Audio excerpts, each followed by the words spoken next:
this tutorial, we're going to be building this bouncing ball. It also looks like a 3D ball and it has a shadow beneath it which kind of expands and contracts with the movement of the ball. Alright, so let's actually start this from scratch. Okay. So first I'm going to import basic skeleton of HTML file here, and inside my body I'm going to create a div with class as main. So this main div is going to have my shadow as well as the ball. I'm going to create another div and I'm going to give it a class called ball, right? This ball is going to contain that spherical ball that we had. I'm going to create another div which is going to have a class of shadow, and this shadow is basically, we're going to use this to style our shadow beneath the ball, right? So we have these two. Now let's actually go and style it.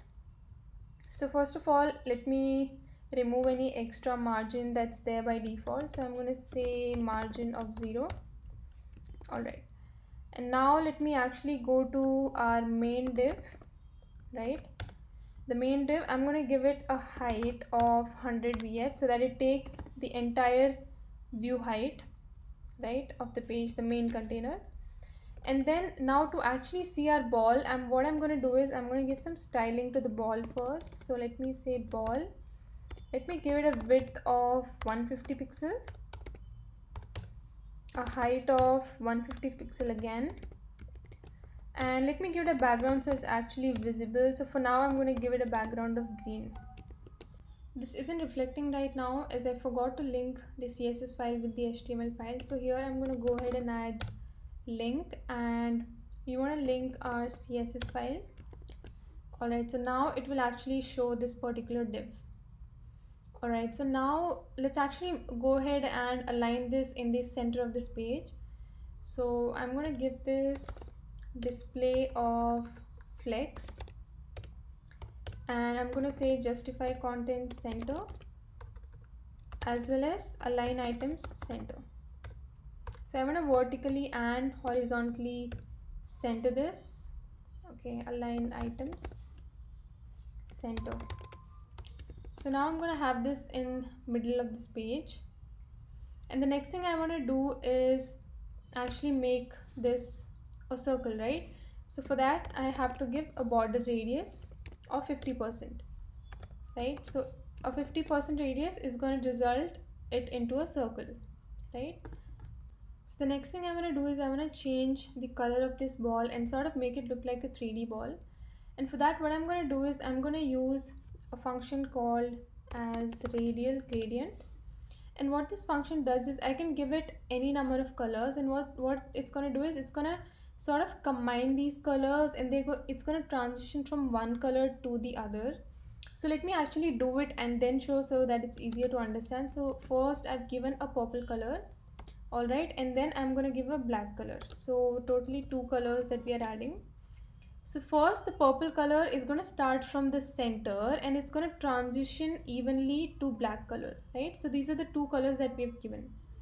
The next thing we want to do is, if you actually look at the final result, you will see that the ball sort of has a lighting on, the edge. So what I'm going to do for that is this particular radial gradient function, right?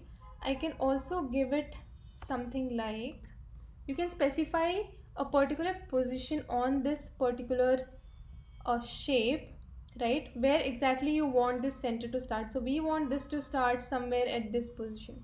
So what I'm going to say is we want a circle at, since this ball is 150 across 150 pixels, somewhere at 50 pixels. So circle at 50 pixel, 50 pixel.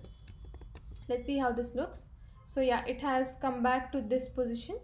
You can read more about it online, about this radial gradient function. There's a lot more you can do with it, but for now this is what we want to do. Now this looks like a proper 3D ball, the same as what we wanted to achieve right there. So we have this, and the next thing, let's move on to the shadow div. So to the shadow, since it was more spherical, right, it had a higher width compared to the height.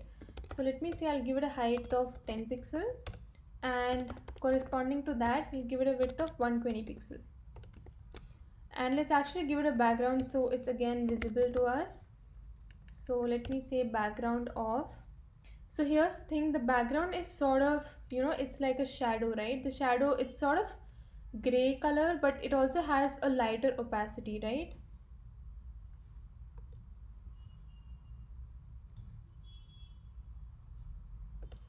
And now let's give it a background so that it's actually visible. So I'm going to give it a background of gray, right? So for black it's 0 0 0, and also we want to give it the fourth parameter, which is opacity. We want to give it 0.1, so that it sort of very much looks like a shadow, right? So we can see it right here. And also we need to give it a border radius again of 50%, because it's going to be spherical in this case. So I'm going to say 50%, right? So it now very much looks like shadow, right? Next thing is we want this shadow to appear just below this ball, right? So for that, what we can do is, right now since we have given display flex and the content is by default it's uh, in a row, right? So I'm going to give a different direction to it by saying flex direction, sorry, flex direction of column. So now the shadow is going to appear right below the ball.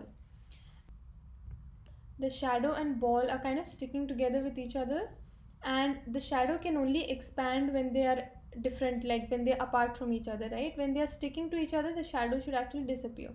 So for that, what I'm going to do is I'm going to move the shadow down, because right now there has to be a distance between the two.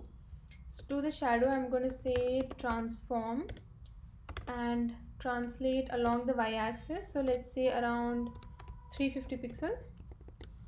So this is going to move our shadow down, and this looks perfect. When the ball is at this height, this is how the shadow should look.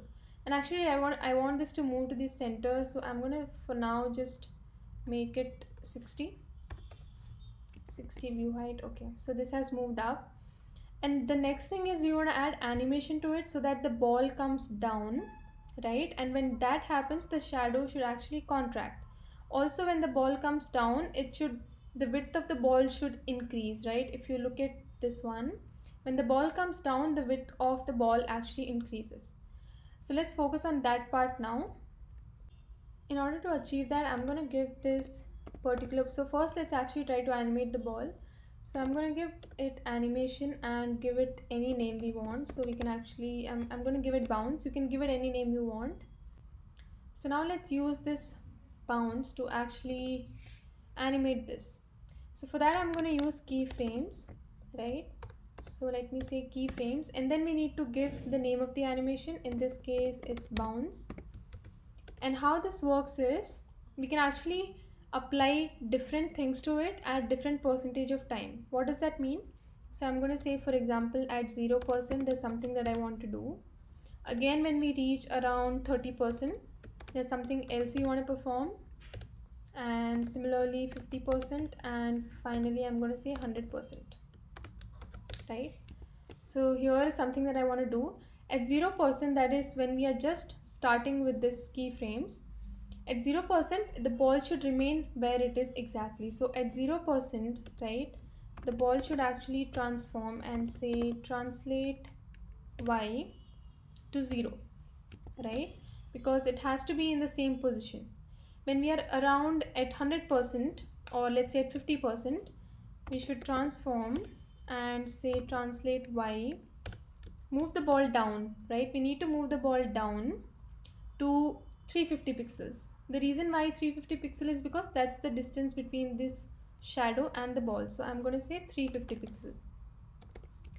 And when the animation has occurred at 100%, that is when the animation is just about to end, the ball should go back to its original position.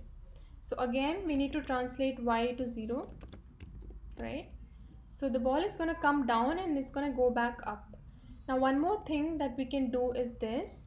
At around 50%, there's one more thing we want to achieve, and which is we want the width of the ball to increase, right? So it will actually look like it's sort of bouncing.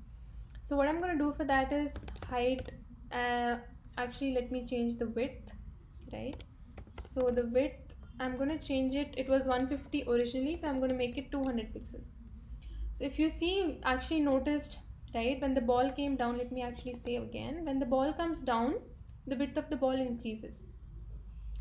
That's the thing here. And the next thing we want to do is at around 30%, that is at around this position, when the ball comes down and comes back up, it should regain its original position. Of course it's going to do it at 0%, but we will do it at 30%, so that because when the ball has already reached 30%, it should go back to its original state.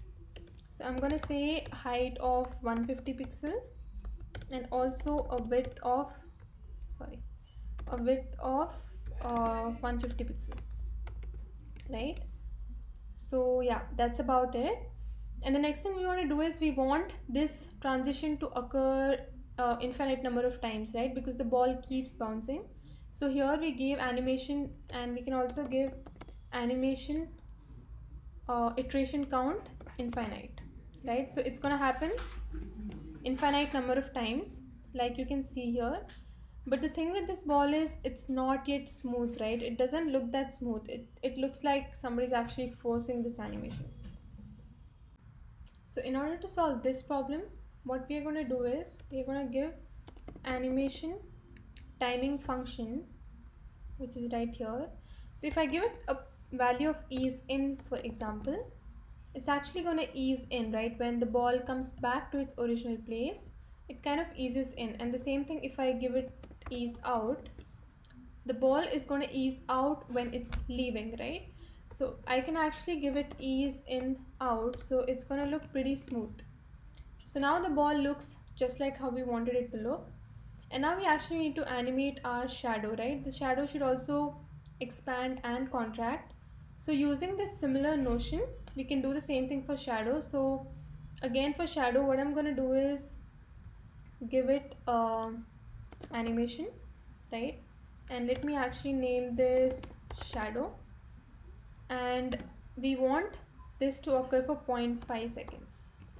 The reason is we are going to do this animation part for one side, right?